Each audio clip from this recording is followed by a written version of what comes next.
어쨌든 간에 그런 게 있는데 집 안에는 대나무를 심지 않는다. 그런데 심는 거는 오죽이나 이대 종류들은 심는다. 예, 이대, 조리대 이런 애들은 심는다. 제주도 산이나 막 그런 데가 거기에 뭐 산죽이에요 그게? 그게 지금 산죽이야 그게. 바닥에 그냥 조리대 중에서 아주 자잘한 조리대. 예, 그런 게 이제 산죽. 그 오죽이 그렇게 흔치 않은 것 같더라고요. 네, 흔치 않습니다. 그런데요. 붓대가 좋긴 한데 그렇게 많이 만들지. 이유가 있습니다. 번식을 잘 못해요. 네, 그런 것 같아요. 번식을 잘 못해요. 그런데 번식을 잘 못하는 대신 대나무는 추위에 약하거든요. 그래서 이쪽으로 못 올라옵니다. 기껏해야 여기 화성 쪽으로 가야 있어요. 바닷가 화성 쪽이나 가야 있는데 예. 월동을 잘 못하고 많이들 이 중부지방까지 못 나오고 있는데 요즘 들어는 온난화돼서 지금 많이들 심고 있죠. 그죠? 그런데 오죽은 그냥 대나무보다 월동을 더 잘합니다. 번식은 못하지만. 네. 그래서 뭐 지금 한 포트, 그러니까 뭐 화분 한 10에서 15cm 정도 화분에 오죽 한 서너 촉 그렇게 나와 있는 거 한 4, 5만 원 정도 합니다. 집에 심으려면 그런 거 심어줘야죠. 풍수적으로도 안 쓰는 나무니까 좋지 않고 오죽이나 이대 종류를 심는 게 좋다. 연못은 제가 아까 필수적이라고 얘기했어요. 바깥으로 물을 끌어들어오는 게 좋은데 바깥에 물을 끌어들일 수 없는 거라면 회전을 시키면 됩니다. 물을 순환을 시켜주는 거죠. 우리 대부분이 인공적으로 만들어진 데는 대부분 물이 회전을 하고 있는 겁니다. 물을 라인을 통해서 펌프를 통해서 뱉어내고 회전을 하고 있는 거죠. 제가 어느 시점에 원예하시는 분들이 가습 효과 있다 그러면서 요만한 건데 물이 거기서 그리고 있고 여기서는 불이 몇 개 나오는데 안개가 쫙 피고 중간에 그 뭐죠? 성난? 몇 개 좀 심어져 있고 돌도 몇 개 있고 거기다 또 숯도 이렇게 깔아놓고 그러는 거 팔았었어요. 그죠? 비싼 건 한 10만 원대, 비싼 건 한 5만 원대 있었습니다. 그 원리가 바로 그 원리입니다. 물이 순환하는 거죠. 저 도대체 물이 계속 어디서 나와? 그 안에서 계속 도는 거죠. 펌프를 이용해서. 그 펌프는 어디 쓰여지는 펌프인가? 수족관에 쓰여지는. 그 펌프가 그 안에 있어.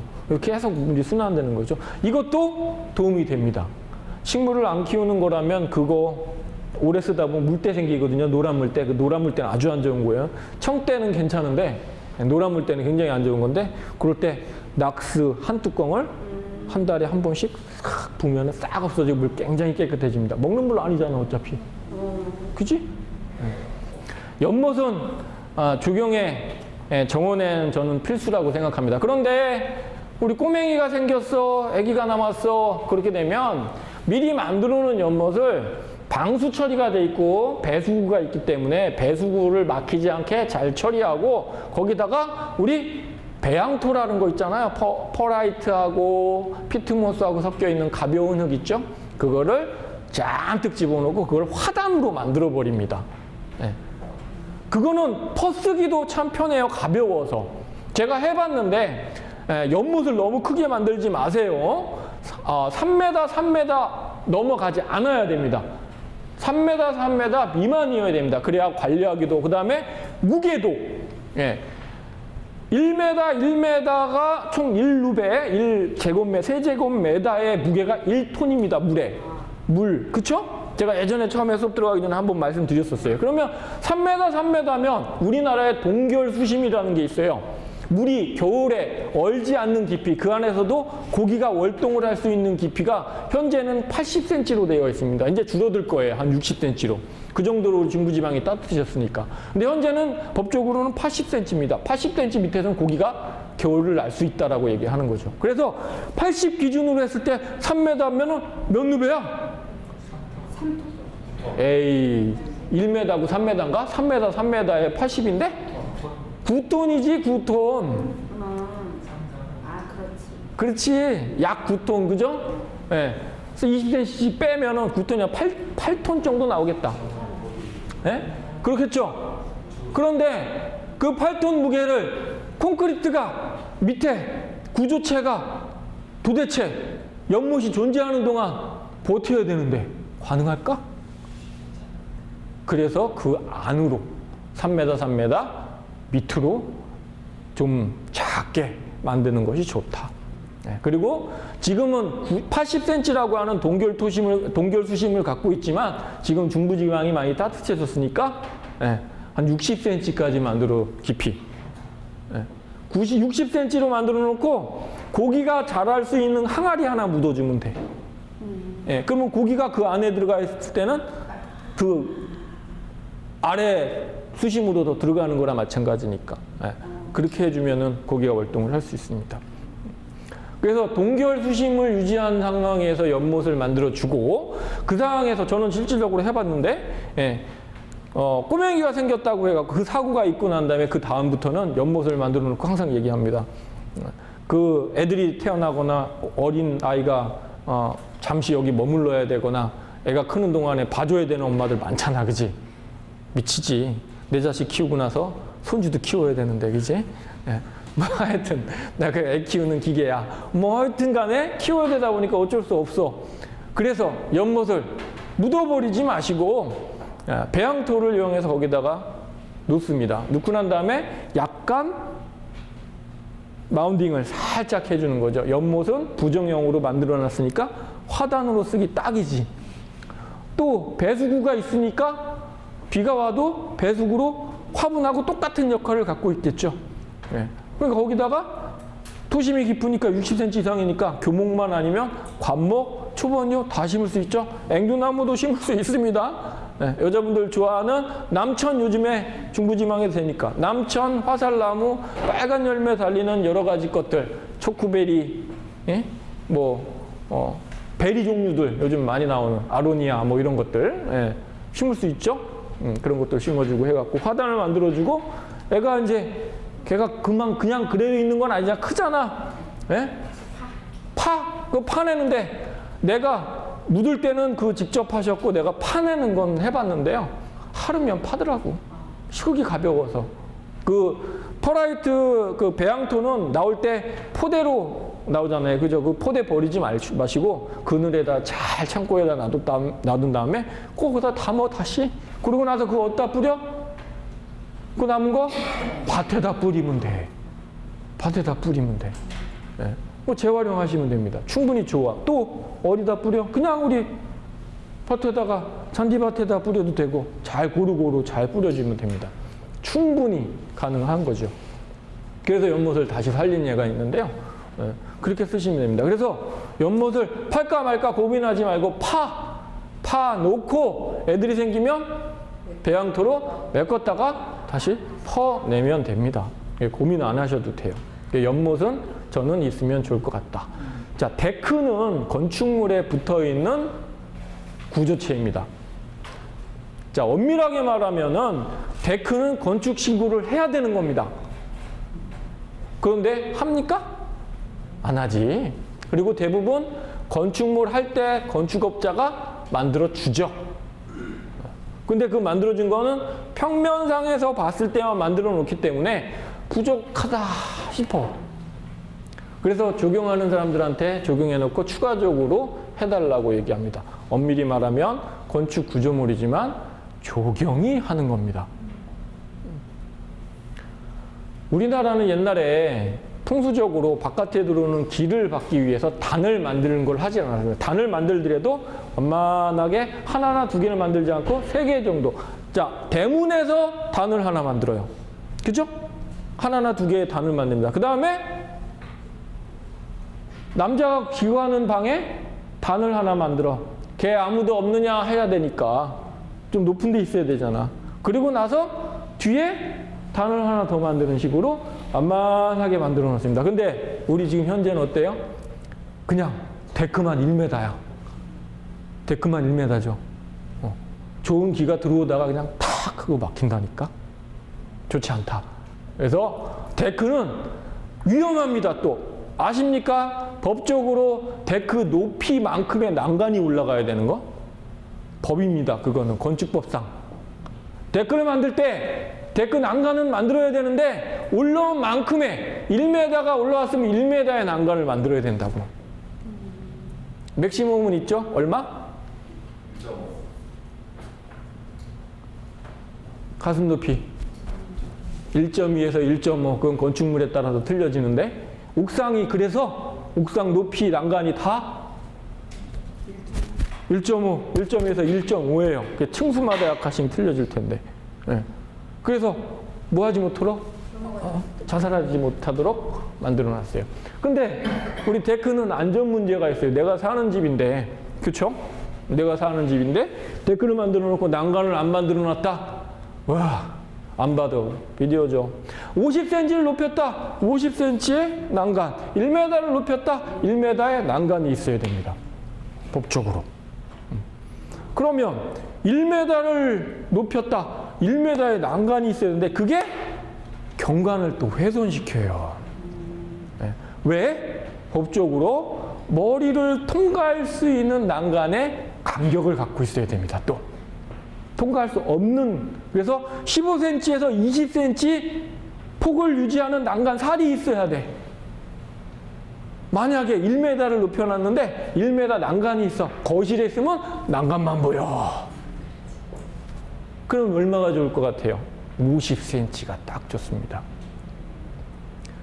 데크 높이는 50cm로 해주는 게 좋습니다. 그러면 난간 높이는 50cm겠지? 네.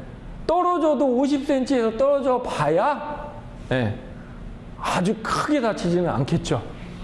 기껏해야 우리 선생님처럼 기부스 정도 하겠지.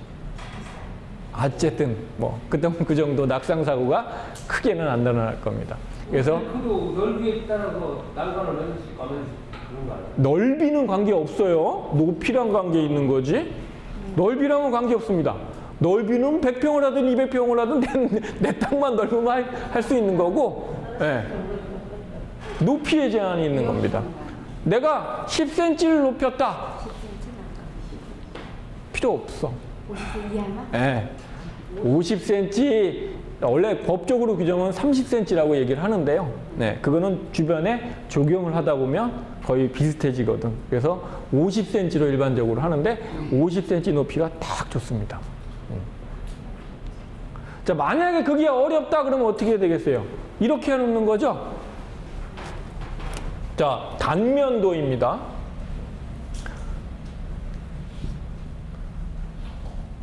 (50cm야) 그런데 50cm를 하고 싶지 않고 1m를 하고 싶어. 이게 데크입니다. 그럼 어떻게 해야 돼? 조경의 마운딩을 여기다가 맞춰서 하면 되지. 이해되시죠? 마운딩을 높이는 거야, 여기에다가. 여기에 흙을 쌓아 올려서 여기다 돌 쌓고 여기다 나무 심어 버리면 되죠. 네. 이렇게 하면 되지. 대부분 그런데 이 안에가 보여요.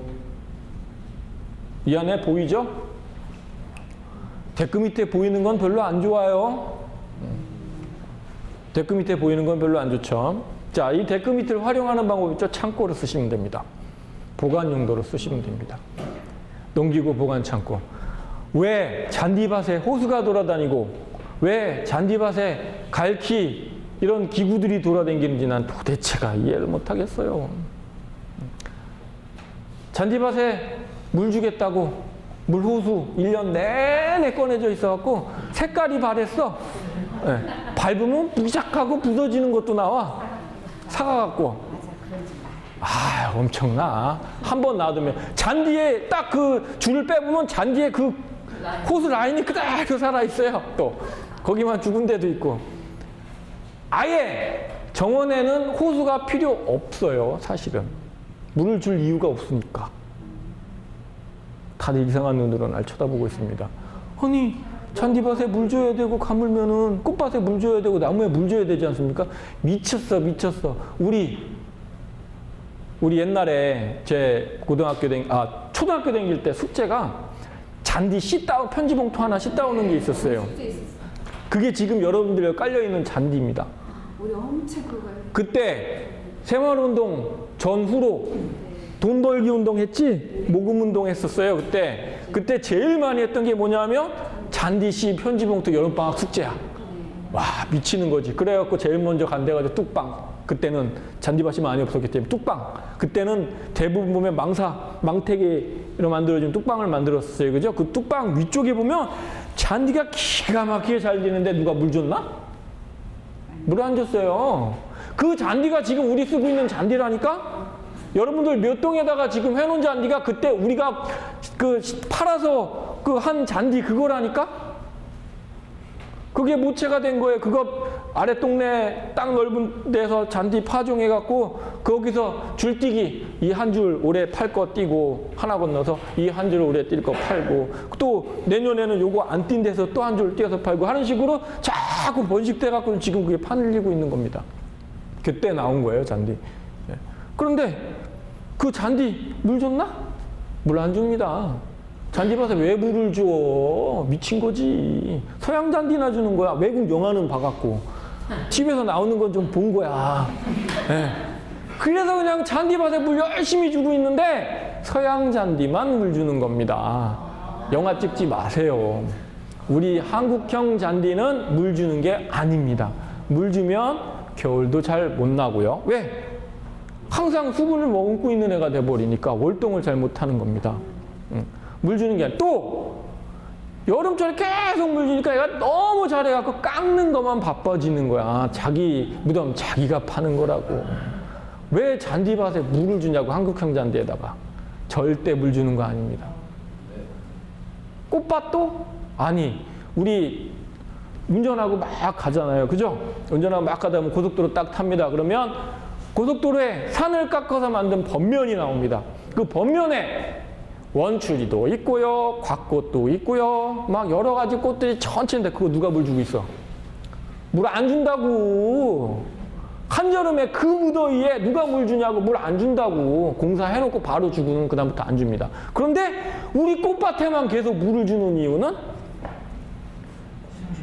심심하니까, 그지? 그 시간에 풀을 뽑아, 풀을. 잔디도 처음에 심을 때는 줘야죠. 당연히 줘야죠. 네. 처음에는 무조건 물을 준다. 그 다음부터는 물 안 준다. 나무에다 왜 물을 주냐고. 나는 나무에다 물 주는 사람은 특히 이해가 안 가. 정원에서 막 꽃나무에다 물 줘. 철쭉에다. 그 꽃 폈을 때 막 물 줘. 내가 지난번에 우리 DVD, 파워포인트 하면서, 예? 물을 햇빛 나는 날 준다, 안 준다? 안 준다. 또 왜 안 준다? 저기에서 쭉 떨어져 갖고서는 몰래 맞는다. 물 주는 게. 에? 꽃이 핀 애들을 물을 주면 더 피게 해갖고 개화 기간만 짧게 만들어준다. 에? 이렇게 펴갖고 지대로 놔두면은 15일 정도 필 애를 물을 줘갖고 얘가 이렇게 버려지고 이렇게 버려놓으니까 일주일밖에 못 보는 거지. 왜 물을 줘? 나무에다가. 미쳤어. 언제 물 주냐? 안 줍니다. 간혹 가다가 지나가는데 호박이 축 처져 있을 때 있어. 좀 건조한가 보다. 그냥 그것만 느껴. 네. 그냥 놔둬.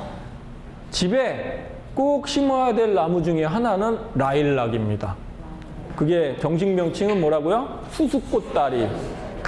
라일락 향, 집 문 앞에, 데크 옆에다가 심는 거야, 라일락은. 거실에서 봤을 때 창문 효과라고 하는 게 있는데요. 거실에, 네? 뭐야, 이거? 소파. 네.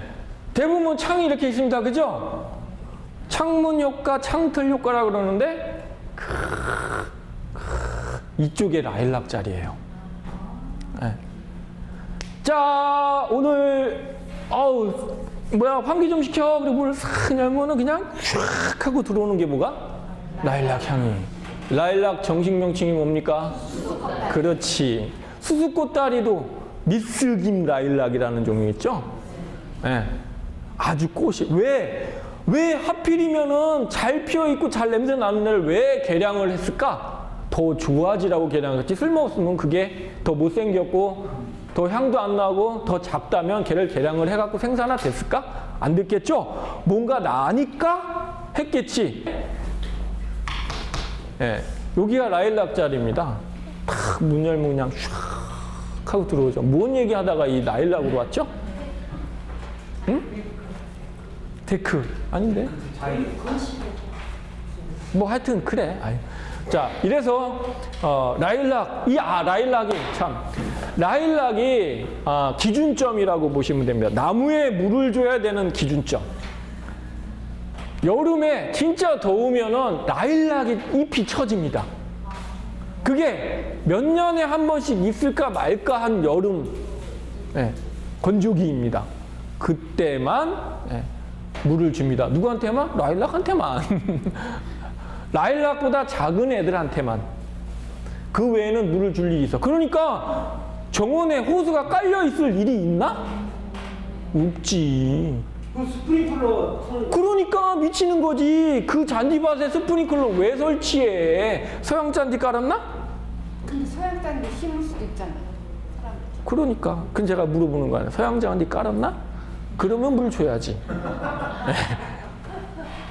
근데 거의 다 스프링클러가 다 있더라고. 골프장은 KB라고 켄터키 브루그라스라고 하는 잔디, 서양 잔디입니다.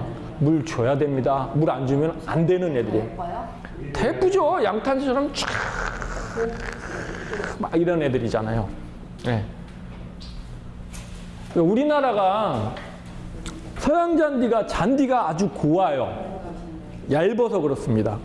얇고 곱습니다. 원래 서양 잔디는 목축용으로 소가 먹는 풀이었습니다. 자, 아직 아까 제가 이제 계획 분야 구상 계획에 이것도 안 나오는 거네. 누가 이렇게 뚜껑 열어놓고 말라버리는데. 계획이란 아까 제가 구상 단계가 있고 그다음에 원리와 구조,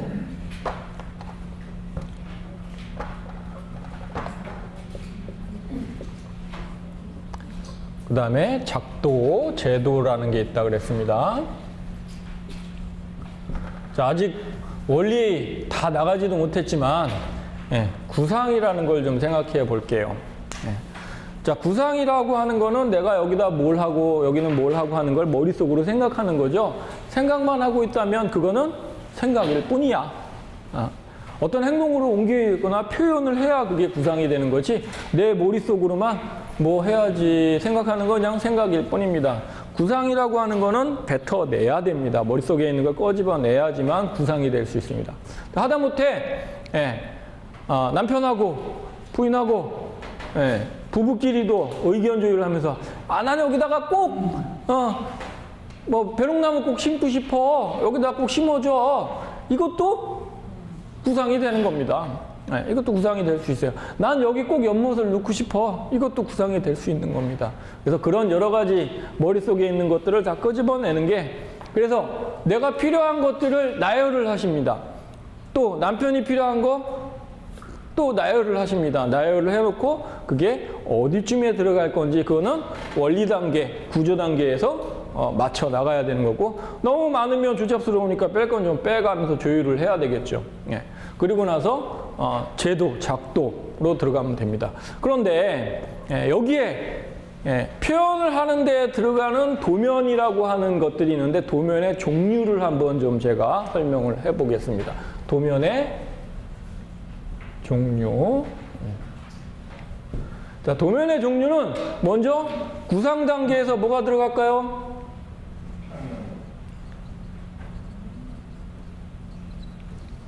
개념 구상도라고 하는 게 있어야 됩니다. 개념 구상도, 또는 구상 개념도, 뭐 이렇게도 얘기할 수 있겠죠. 내가 구상한 거를 개념도로 옮기는 거. 구상 개념도, 개념 구상도라고 얘기를 하는데요. 도면에다가, 자, 여기에는, 자, 도면에다, 종이에다가 땅이라고 생각을 하고 네모를 만들어 놓고 여기다 집을 앉혔습니다. 집을 앉혀놓고 나는 여기다 꼭 연못을 파고 싶어. 여긴 연못이 있어. 여기는 울타리가 있었으면 좋겠어. 여긴 대문이고, 여기에는 벼룩나무가 있었으면 좋겠고, 여기에는 뭐가 있었으면 좋겠고, 여기는 뭐가 있었으면 좋겠다. 여긴 데크를 만들었으면 좋겠고, 이딴 식으로 생각을 하고 생각한 거를 그냥 약도로, 약식으로 이렇게 그냥 여기는 뭘 했으면 좋겠다, 뭘 했으면 좋겠다 이런 것들이 다 구상개념도에 들어가는 겁니다. 자, 그 다음에 원리와 구조를 이 중간에 이제 집어넣은 여러 가지 도면들이 필요한데 제일 먼저 들어가야 되는 건 뭐가 있습니까? 평면도. 네. 평면도가 들어가야 됩니다. 그 다음에 들어가야 되는 건 뭐가 있어요? 인면도. 자, 인면도 안에는 네. 지금 말씀하셨던 뭐죠? 정면도. 그 다음에 측면도. 자, 그 다음에 정면도에 또 배면도 뒤쪽. 측면도에는 뭐가 있을까요? 좌측면도, 우측면도, 서, 남, 북 측면도. 소감도는 안 나와요. 아, 이제 얘기할 거야. 순서가 있죠. 이렇게 앞서 나가시죠? 네.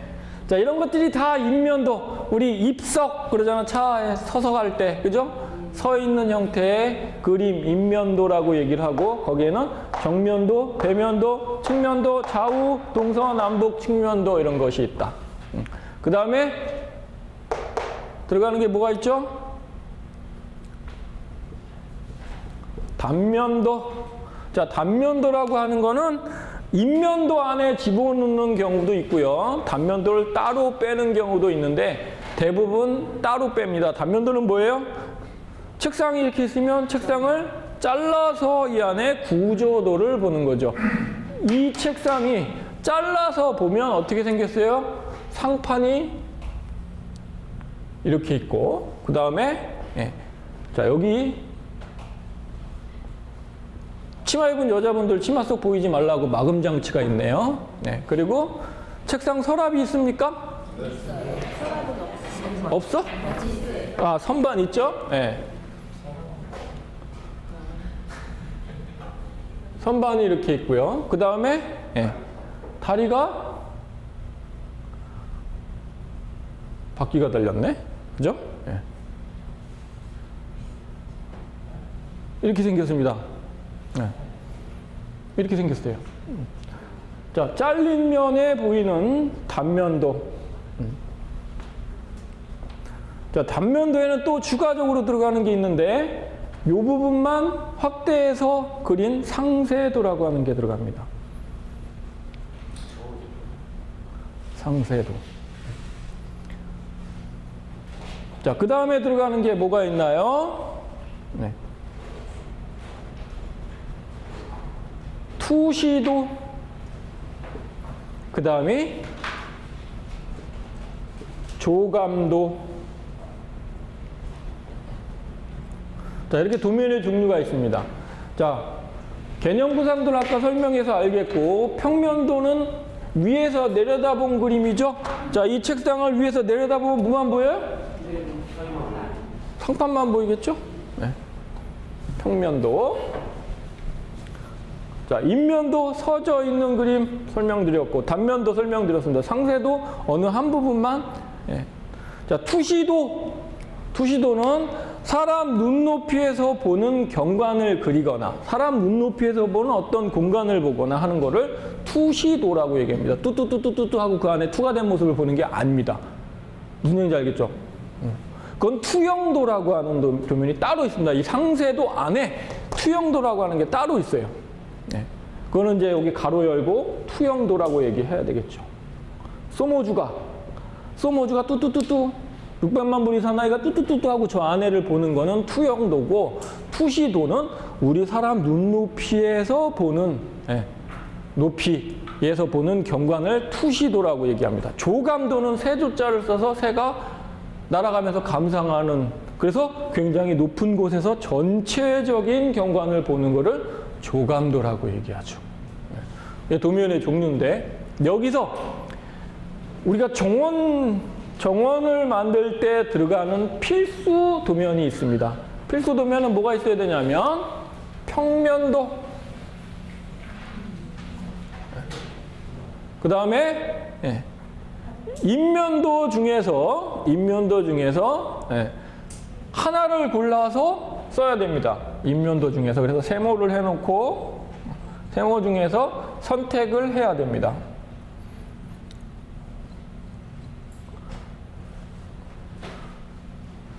자, 단면도는 역시 세모입니다.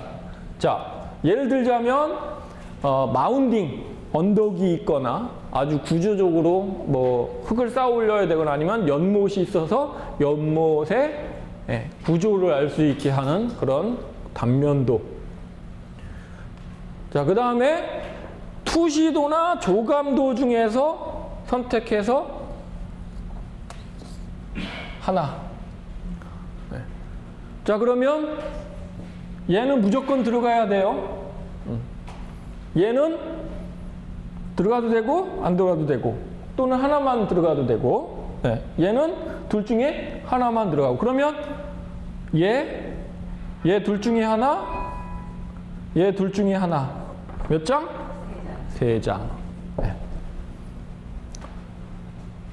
이게 필수입니다. 자, 여기에서 축척이라고 하는 게 들어가는데요. 축척이라고 하는 거는 비율입니다. 비율. 그죠? 비율.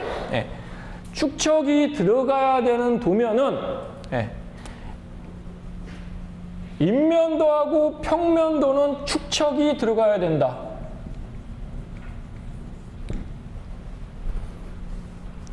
자, 단면도 포함이겠다.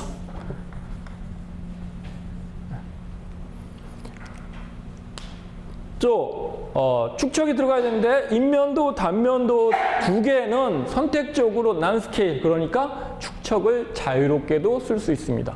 자, 얘는 평면도는 무조건 축척은 있어야 되는 거고요. 얘는 있는 게 좋은데 난스케일로 없어도 된다. 투시도나 조감도는 축척이 필요가 없는 거죠. 입체적인 그림이니까. 얘는 필요가 없습니다. 자, 정원설계의 축척은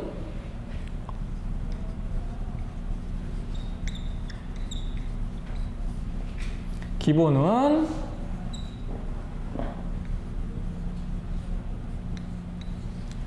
무조건 100대 1이어야 됩니다. 자, 축척에 있어서 축척을 보는 방법, 축척을 아는 방법 간단하게 먼저 설명드리면 이 번호가 자, 이걸 이렇게도 표현하죠. 1대 100. 1대 100. 두 가지로 표현이 됩니다. 이렇게 축척은. 그런데 이 번호가 크면 클수록 그림은 작아진다. 커지면 작아진다. 그림은 작아진다. 이 번호가 작아지면 작아질수록 그림은 커진다. 일단 그거만 알고 있으면 됩니다. 기준을 100대 1로 할 거고요. 100대 1에서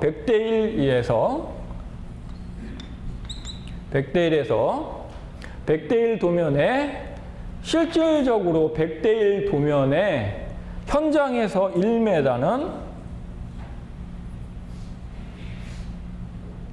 도면으로 표시를 하면 얼마입니까?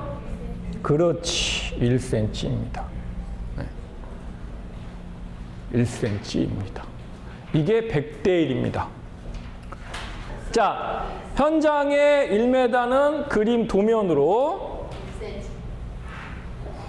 1cm가 얘가 100대 1이다. 자, 그러면 지금 제가 200대 1로 복사를 했다 그랬어요. 그럼 얘가 1m에서는 실제 1m에서는 도면으로 얼마입니까? 0.5cm. 그렇지, 0.5cm지. 요거는 200대 1. 요거는 100대 1. 자, 그럼 반대로 현장에서 1m가 2cm로 보여지면 얘는 50대 1. 그렇지. 50대 1. 자, 요거만 알고 있으면 됩니다. 그런데 제가 뭐라 그랬어요? 정원에서는 100대 1을 기본으로 한다 그랬죠? 100대 1로 기본으로 한다고 했으니까 우리 도면상에는 100대 1입니다. 그러면 1cm가 현장에서 1m라는 얘기니까 1cm로 그리면 되는 거예요. 그러면 여기에서 200대 1 도면에서 0.5가 1m다.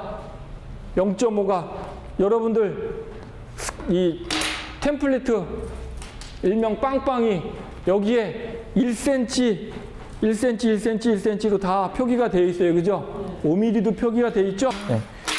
자, 여러분들이 하셔야 될 건 지금 이게 200대 1이라고 하는 거예요. 200대 1 도면입니다. 이게. 네. 200대 1 도면이고 이거를 100대 1로 확대해서 우리가 그릴 겁니다. 이걸 뻥튀기 할 거예요.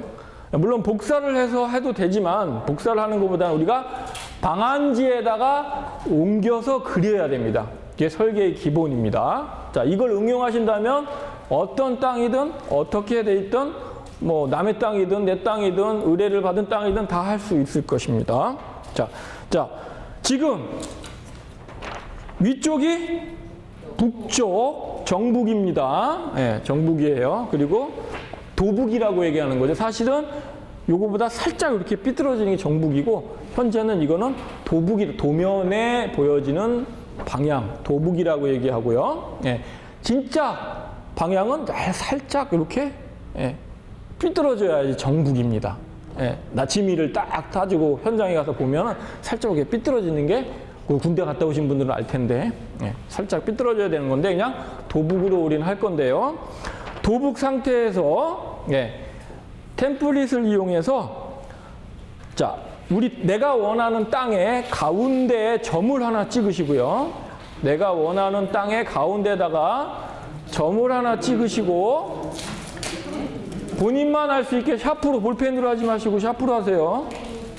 점을 하나 찍으시고 상하로 직선 삐뚤어지면 안 되고 직선 그러려면 어떻게 되냐면 템플릿을 이렇게 갖다 대고 요 간격이 맞는지를 보면 이게 똑바르겠죠, 그죠? 예, 아래 위로 선을 하나 내 땅에다가 가로질러서 선을 하나 그립니다. 자, 삐뚤어졌나 보시고 아래 위로 선을 하나 보조선으로 선을 하나 쭉 그어놓으십니다. 땅이 이렇게 생겼잖아요. 네? 자, 여기 보세요. 땅이 이렇게 하나 생겼으면 여기 가운데라고 생각되는 데다가 점을 하나 이렇게 찍으시고 자, 아래 위로 선을 하나 그으시라고 남북 방향으로 아래 위로 선을 하나 긋습니다. 뭘 대충이야. 이거 가능한 한 직선으로 잘 그어야지 삐뚤어지거나 이게 삐뚤어지면 안 되고 예. 전국 방향은 맞는데 점을 아무데나 찍어도 된다고요? 점은 아무 데나 찍어도 됩니다. 네. 자, 그러고 난 다음에 자, 이렇게 선을 하나 긋은 거예요. 그죠? 네? 또 점 찍은 데에다가 자, 동서방향으로 선을 하나 또 긋습니다. 자, 여러분들 템플릿이 자 역할을 하는 거잖아요. 그죠? 원래는 방한자를 써야 되는 게 옳지만 방한자를 또 구비할 필요는 없으니까 지금 템플릿으로 하는 거예요. 근데 이게 좀 예민하게 좀 하셔야 됩니다. 꼼꼼하게. 예. 이 선이 삐뚤어지거나 선이 잘못됐다 그러면 그만큼 땅은 자기가 손해볼 수도 있고 남의 땅을 침범할 수도 있기 때문에 좀 꼼꼼하게 하실 필요가 있습니다. 자, 여기에 점을 찍어 놓고 좌우 방향으로 걷습니다. 이제 어느 방향이든지 눈금을 맞춰서 1cm 간격으로 눈금을 그려 놓으시고요.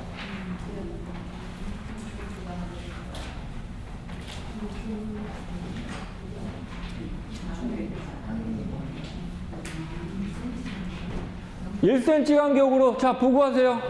1cm 간격으로 눈금을 그린 다음에 여기에다가만 하지 마시고 여기쯤에도 좀 눈금을 대략 그려 놓으시고 여기에다가 바둑판처럼 칸을 다 집어넣는다. 1cm 간격으로. 자, 여기도 마찬가지입니다.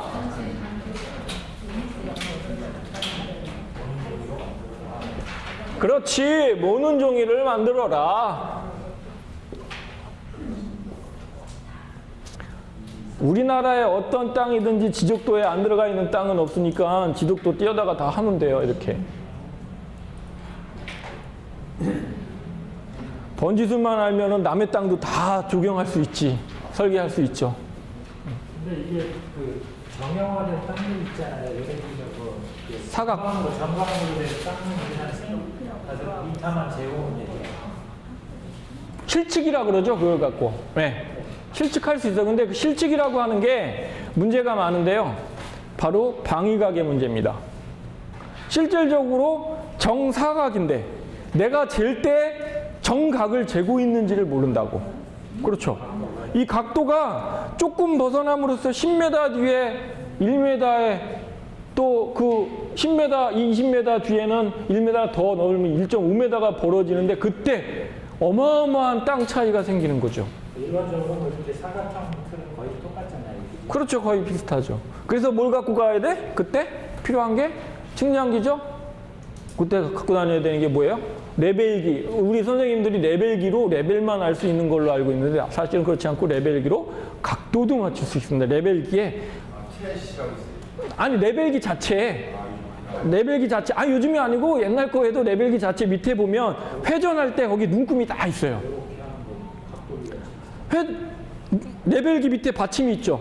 그 받침 바닥 움직이지 않는 고정판이 있고 그 위에 레벨기만 움직이잖아요.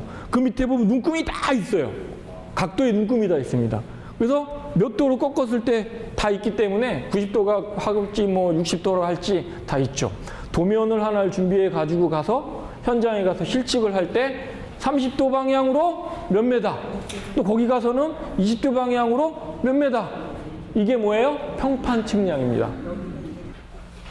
자, 가운데다가는 꼭 내가 알 수 있는 표시를 하기 위해서 X를 여기다가 해 놓으시는 게 좋을 것 같아요. X.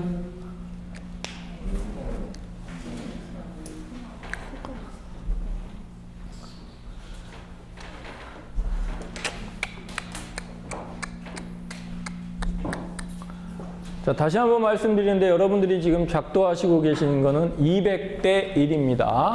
그래서 도면에다가 한쪽에다가 200대 1 스케일 이렇게 쓰시는 겁니다. 어떻게 쓰는 거냐면 스케일을 스페링 맞춰갖고 다 알려고 하지만 머리 아파. 네. S는 1대 100 또는 S는 1대 몇 분의 1 이런 식으로 네. 써놓으시면은. 근데 우리는 지금 여기다가 뭐 써놔야 되죠? 네, 이렇게 써놔야 되죠.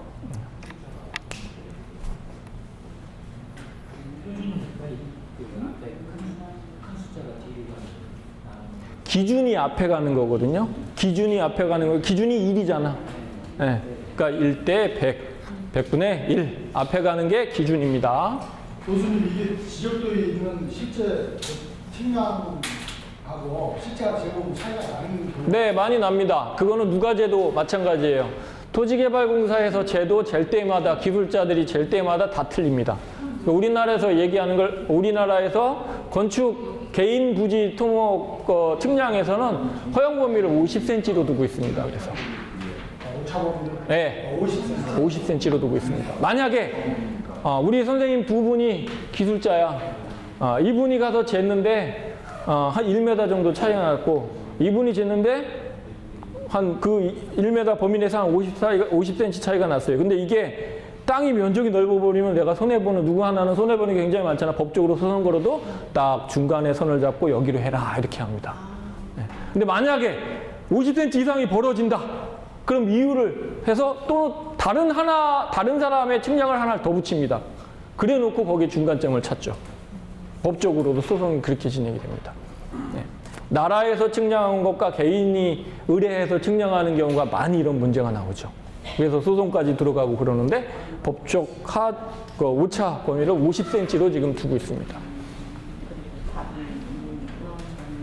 그래서 먼저 측량한 사람이 장땡이야. 말뚝 먼저 박아놓으면 돼. 근데 내가 또 방법을 또 알려줄 수는 없고, 예. 나머지 방법이 여러 가지가 있는데, 예. 엄청 커지죠? 예. 네. 평판 측량에 평판 측량이라고 하는 게 있는데 평판 측량이 원래 기본입니다. 측량의 기본인데 평판 측량은 1포인트, 2포인트, 포인트를 정해놓고 각 포인트에서 몇 방향에 몇 메다, 여기서 재서 몇 방향에 몇 메다, 여기서 재서 몇 방향에, 우리는 한 바퀴를 몇 도라고 얘기하나요? 자, 그거를 군대 여기 혹시 포병 나오신 분 계신가요? 남자분 중에 포병? 없어?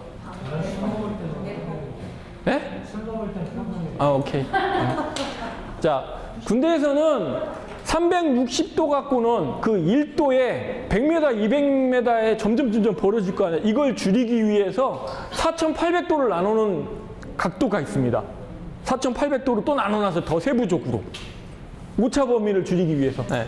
자, 4,800도로 나누는 게 있는데 그 4,800도 각도기로 여기서 2,300도 방향으로 30m, 뭐 3,200, 뭐 6,000 몇백, 뭐 4,000 몇백으로 얼마 이런 식으로 포인트마다 하는 평판 측량법이 있고, 또 하나는 기준점을 만들어 놨습니다.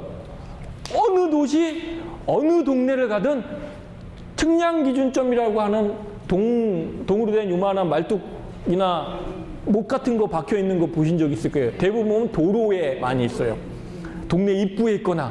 그게 측량 기준점이거든요. 그게 기준이 돼서 그거를 세 군데를 선택을 합니다. 어느 동네마다 다 있어요. 네. 대부분 500m 범위 내에 5개는 들어가 있습니다.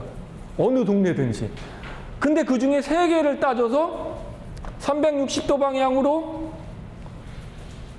여기서 몇 도 방향으로, 여기서 몇 도 방향으로 해갖고 이 포인트를 잡는 거지. 아주 정확하겠죠. 그죠? 삼가 측량법이라고 하는 겁니다, 이게. 네. 평판 측량은 포인트마다 이렇게 추적해서 나가는 걸로 나가는 거고, 네.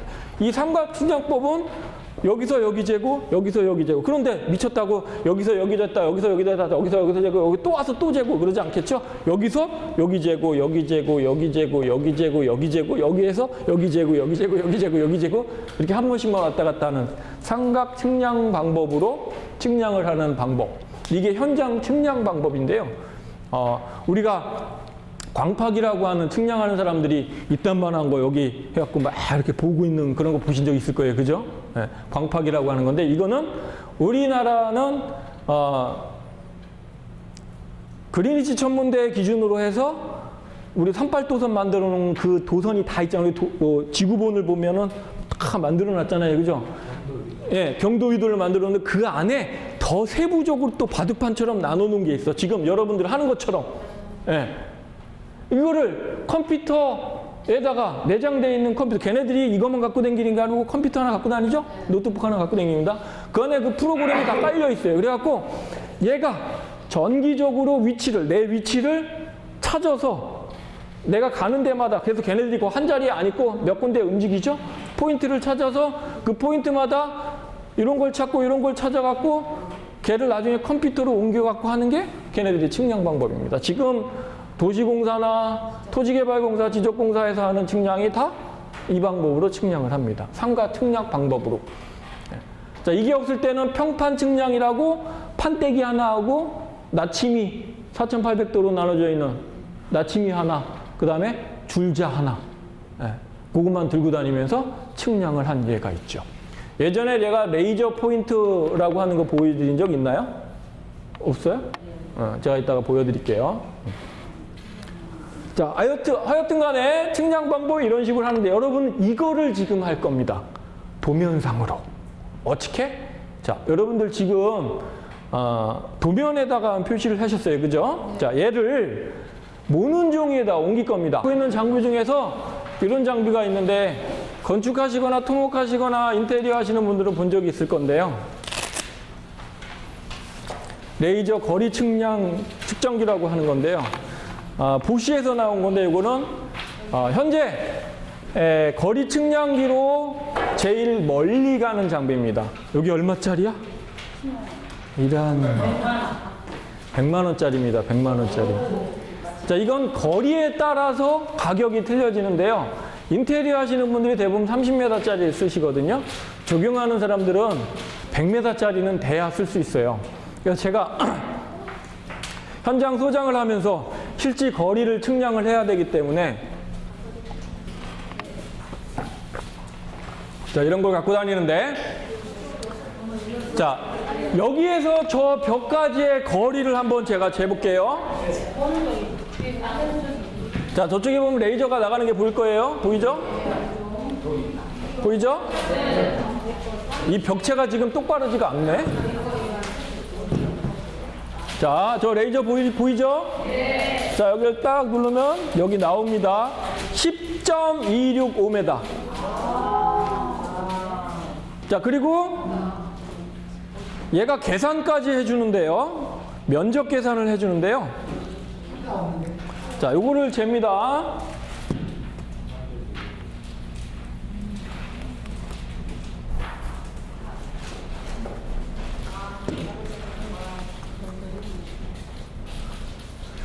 얼마가 나오냐면 104제곱미터. 이 안에가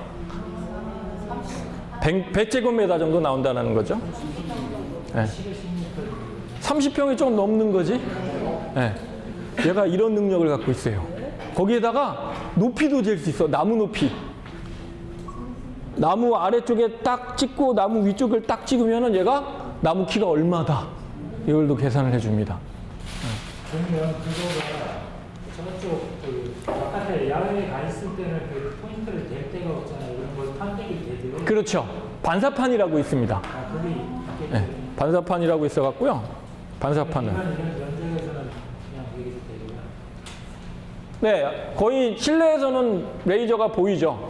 그런데 밖에 나가면 햇빛 때문에 레이저가 안 보입니다. 근데 반사판을 이용한다면 됩니다. 이걸로 저는 간단하게 측량을 합니다. 거의 그리고 벽체는 없어도 땅바닥은 있죠.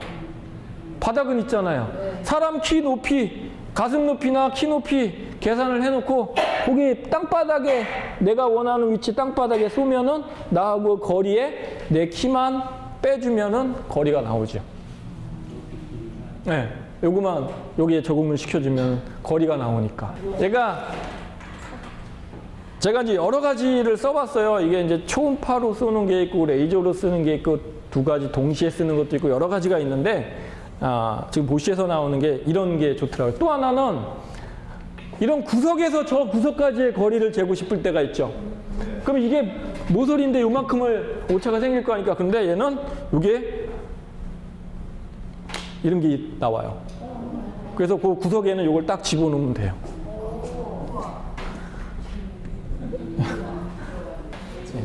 이제 메다마다 약간씩 틀린데 현재 나오는 거는 100m가 최고입니다. 초음파로 나오는 거 150m, 200m까지 나오는 게 있는데 부정확해요. 초음파는. 오차 범위가 굉장히 많이 커요. 레이저가 제일 정확합니다. 그래서 초음파는 아무래도 주변에 라디오를 크게 켜놓고 있다든가 방송이 있다든가 전자파가 있거나 뭐 이러면 방해가 있을 수 있어서 오차가 생기는데 얘는 레이저 하나만 쓰기 때문에 좋죠. 그래서 웬만한 정원, 가정주택 이런 거 측량할 때는 이게 딱입니다. 단 밝은 날 할 때는 레이저 포인트가 이게 부딪히는 게 안 보여요. 그럴 때 어떻게 해야 돼요? 선글라스 끼면 됩니다. 선글라스 끼면 레이저 보이는 선글라스가 있어요. 이거랑 같이 부속으로 나오는 게 있는데 그걸 쓰면 보여요. 레이저가 아예 가는 게 보여.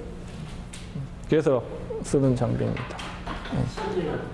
그래서 선글라스가 없을 수도 있고 제가 갖고 다니는 게 아니어서 간혹 가다가 저는 어디 가서 측량을 실측을 해야 될 것 같으면 초저녁에 어두워지기 전에 초저녁에 한 4시, 5시 때 현장 가서 실측을 하면 아주 정확하게 나와요. 네, 햇볕이 없을 때. 레이저의 단점입니다, 그게. 포인트가 보이질 않기 때문에. 근데 선글라스 끼고 있으면 이거 전용, 레이저 전용 선글라스여야 돼. 그냥 아무거나 되는 게 아니고. 자, 지금 땅이 이렇게 꺾이고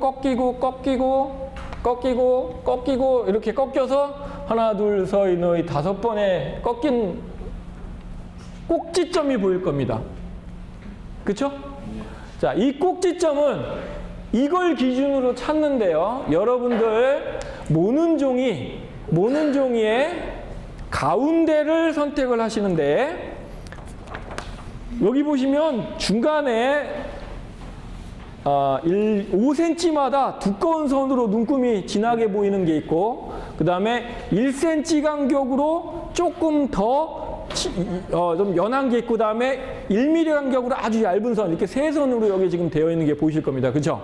그런데 가운데를 여기 찾아서 선을 하나 그어줘야 되는데 가운데가 양쪽에 먹고 들어가다 보니까 가운데에 정확하게 이 점을 찾을 수가 없어요. 그죠?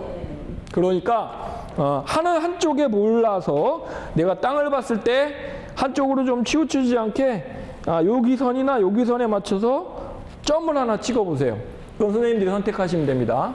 한쪽으로 몰리지 않게 점을 하나 가운데에다가 선택을 해서 점을 하나 그으세요. 가운데다 할 수 있으면 가운데다 하세요. 5 단위에다 하지 말고 1cm 단위에다가 될 수 있으면 1cm 단위에다가 점을 표기하세요.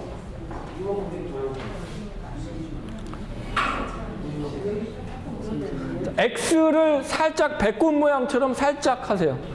네. 1cm. 그렇지, 그렇게. 너무 아래잖아. 여기 정도에 하면 되지. 가운데, 종이의 가운데가 여기쯤이잖아요. 그죠? 네. X, 아니, 여기 5cm에다 하지 말고 1cm 자리에다 하라니까, 여기에다가. 1cm 자리에다가. 왜 여기야, 하필이면. 여기다 두고. 여기다가. 가운데 정도에다가. 자, 도면을 옆으로 둡니다. 세워놓지 마시고 도면을 옆으로, 종이를 옆으로 주세요. 네, 그렇게 두시는 겁니다.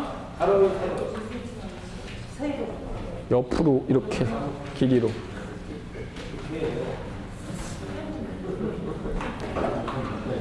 자, 본인이 선택한 땅에 X가 있는 게 바로 그 자리입니다. 본인이 그린 도면에 X를 표시해 놓은 게 바로 그 자리입니다. 지금 X 표시해 놓은 방한제에다 X 표시해 놓은 그 자리가 그 자리입니다. 자, 그러면 지금 도면이 어떤 분들은 길게 아래 위로 긴 도면이 있고, 그쵸? 또 옆으로 긴 분이 계실 거예요. 그럼 지금 도면은 우리가 옆으로 놓고 있으니까, 그쵸? 그러면 자, 우리 선생님 같은 경우는 보이실지 모르겠는데 아래 위로 길어요. 아래 위로 깁니다. 이걸 만약에 그대로 여기다가 100대 1로 이동하면은 여기 종이 지면에서 벗어납니다. 그래서 어떻게 해야 돼요? 돌려야죠. 돌려놓고 방향이 이쪽이 북쪽인 것만 이 도면에다가 표시를 해주면 되는 거잖아. 그죠? 자, 도면이 만약에 아래 위로 긴다면 이 도면을 이걸 현황도라고 앞으로 이제 이름 명칭하겠습니다. 현황도. 자, 이걸 현황도라고 하겠습니다. 이젠 앞으로. 자, 현황도의 아래 위로 긴 도면을 받았다면, 선택했다면 현황도를 옆으로 돌리십니다. 자, 만약에 아래 위로 긴 게 아니고 옆으로 길거나 아니면 그냥 둥근 형태 아니면 그냥 긴 쪽이 아니고 그냥 같은 면을 갖고 있다. 그렇다면 그냥 이렇게 쓰시면 됩니다. 네. 자, 이제 한 포인트씩 찾아서 잘 보세요. 현황도에 내가 눈금을 다 그려놨습니다. 이게 아까 여러분들 도면에다가 모는 종이에다가 표시해 놓은 점이라고 했으니까 1cm, 2cm 위에 약 7mm 자리에 1포인트가 있어요. 이 점이 있습니다. 이 꼭지점이 있어요. 찾아 나가시면 되겠죠. 그런데 우리 도면에는 어떻게 해야 되냐? 1cm, 2cm, 3cm, 4cm 위에 5mm, 6mm, 7mm 위에 여기를 찾아서 그 자리에다가 점을 찍으시는 거죠. 이해되시나요? 하십시오. 그렇게 해서 2포인트 찍고 점을 찍어 놓으세요. 2포인트 찾아서 점을 찍어 놓으세요. 여기서도 1cm, 여기가 1cm지. 1cm, 2cm, 3cm, 4cm, 5cm, 6cm, 7cm, 8cm 옆에 살짝 아래. 여기서는 이 포인트는 1cm, 2cm, 3cm, 4cm, 5cm, 6cm, 6cm 위에 8mm 위에 이런 식으로.